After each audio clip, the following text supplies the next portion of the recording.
come aboard. Hello, I'm Joel from Airbourne. Come on. G'day, hello, we are Airbourne and we are on tour and we're here in the US. We're in Chicago today. We left Australia in the middle of May and we've been all through Europe. We've been all through the UK and we've also been through South America, Latin America. Now we're up here in North America and we've just been up in Canada and now we're in Chicago. But we're back on the road again, out of the pandemic, and I don't know how many shows we've done, but we've been out on the road for 5 months, and it's been great. We've seen the whole world again for the first time in a long time, so it's been really great. Yeah, up here, this seat's really comfy. Like, it's got a little drink holder here, and so you can have your little whiskey there, or your beer, or whatever, but this is a really comfy seat, so when you're cruising down the road, because the driver's got a super duper, like you can see how it bounces around. It's a really comfy seat. I sat in it before and had to see what it felt like, and it was really like, oh, you could just drive all day long. It's just really comfortable. So this is a fun seat because you can put your feet up on the dash and you can just see the highway, and there's nothing better than seeing the sun come up as you're driving into the next town. It's a good feeling. But yeah, now come on board. And then we have a TV that doesn't really work. Something's going on with the satellite. I think we might have broken it, so it doesn't actually work. Because we were getting into the baseball. Some of us became, I know we're in Chicago, but some of us became Mets fans. Why are you Yankees fans? Because we like the Mets. They're more underdogs, and we just started getting into them. So we're having some big baseball sessions in here. We've got this one table here. It's the tour manager usually will sit here. You know, he'll be working, advancing more tours or stuff like that, or there might be something going on. He's got a million emails a day, a million things going on, so he's usually here typing away, unless there's a room in the venue, but quite often you'll be at a festival and he'll be here working away. Otherwise, if he's not here, then, you know, and you can get the seat, it's great because, you know, you can eat food as opposed to sitting here like this, eating off your lap all the time, which you get used to when you're going down the road. You've got to sort of ride the bumps. If you're eating, like, if it's a burger, it's really easy because it's in your hand, but if it's something like sushi, you've got to, you know, control the sticks and the soy sauce, and it goes everywhere, you know. So that's always interesting. We do have, this is where all the beer usually goes in here. There's not much in here at the moment, and you can see the ice has already melted out. We've just played Aftershock Festival, so and there's definitely no more Shinerbock in there. That's my favorite one, is the Shinerbock. So that's all gone. There's just some backup waters in there because we've got waters. I don't know what's in this one. I think it's just some sort of shopping and random like stuff like that. Normally these are both full of water, and you can see they're running a bit low. There's some Red Bulls. Here, the coffee machine's always going here. This is stuff we brought back from Mexico. I don't even know if it's legal. We're allowed to bring this shit in here, but this mezcal stuff is great. It's really powerful. That wild turkey was a gift. We don't normally drink that. That's just a bit, you know, it reminds me when I'm 16 or something. But that's there. But this stuff's great. This mezcal stuff. This one here, they were gifts from fans in Mexico. So we brought them across the border. And we got that from a whiskey tasting thing yesterday at Aftershock. His name is Fred Minnick, and he's one of the world's #1 whiskey connoisseurs, and so we did an interview with him and he said take the bottle, so obviously that's why it's gone, because we got it yesterday.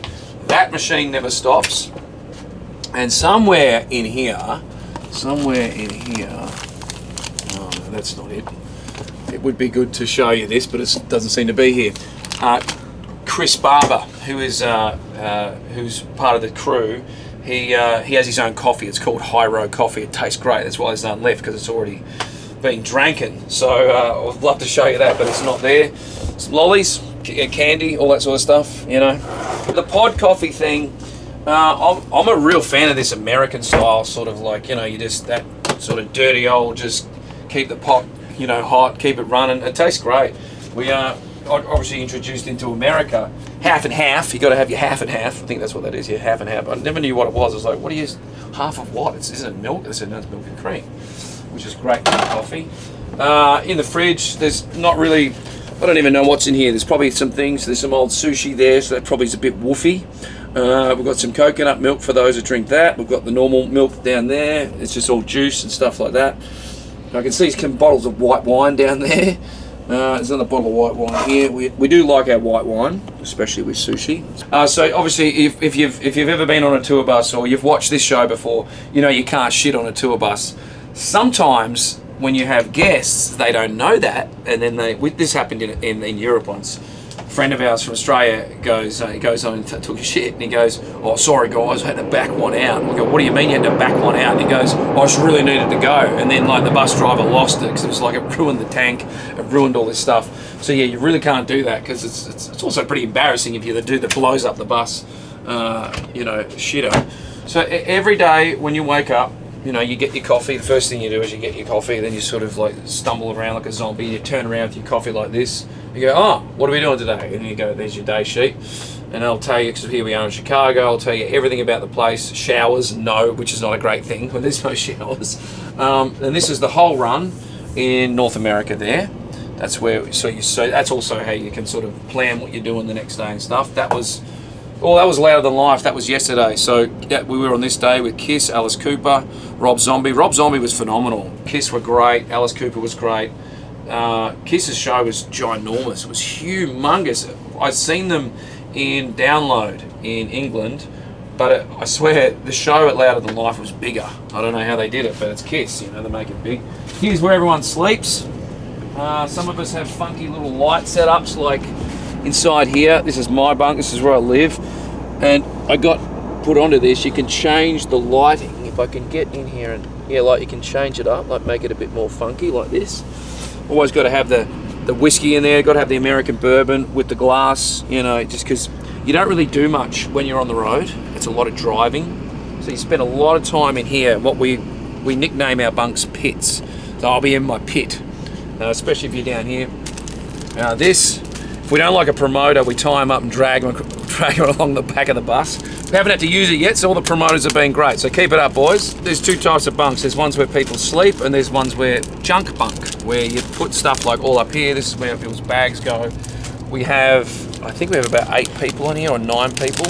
That, would you believe, is not a junk bunk. Someone's actually sleeping in there. They just sleep with their stuff. This is a phenomenon that I've seen a lot, where it's usually Americans that can do this. Somehow they throw everything in their bunk and they sleep amongst it. Like, I don't know how they do it, but I'm like, I gotta have space. So this is another sleeping. Actually, this one down here is pretty cool. If you have a look in here, you can see like all of this is ingenious stuff. So I'll whack the light on. You can see how he's got all these things hooked up like this. Now if you bring the camera in, you can see all the way down his football team, everything. This is genius. See, this is real. That's top-notch bunk game. That's not my bunk, but I'm envious of that, because that is. I need to get more of a setup so I don't have anything hanging off the walls. But we go back through here, and there's another toilet. Now this one's interesting. This is an interesting toilet because we found there was a dunny brush, for cleaning it, and it makes a grinding sound. So we're not sure if that's like some sort of shit grinder, so you can actually use that one, but we've been told you can't, but I think you might be able to. And this, when there's no showers, we have a shower. So you can have a shower on a bus, which is like not normal in, definitely, I don't know, you don't usually see a shower a lot, but apparently you can, but the only problem is you run out of all the water when one person has a shower, so then, it kind of makes a few, this is basically, we just store stuff back here, we just throw things in here. As you can see, that's just a pile of stuff because we didn't know where to put it, so it's like just chuck it all there. Like there's 2 camping chairs in there. It's like just because we're usually so time is not a thing, so it's like quick hurry up, so it's like just throw things in there and just leave it at the back. Got to have the bus guitar. That's the Bus Gibson SG. It's just warm up before every show with that one. And as you can see, got some Kiss swag last night. There's the gig jeans hanging up, and yeah. Oh, hang on, I'll leave that there. This is a kettle. I use this to steam with every day. So if you pop the lid open, you can actually just let it run, and you steam with that. That's great. That's probably about it, really. I mean, okay. So thanks for coming aboard. I hope you had fun.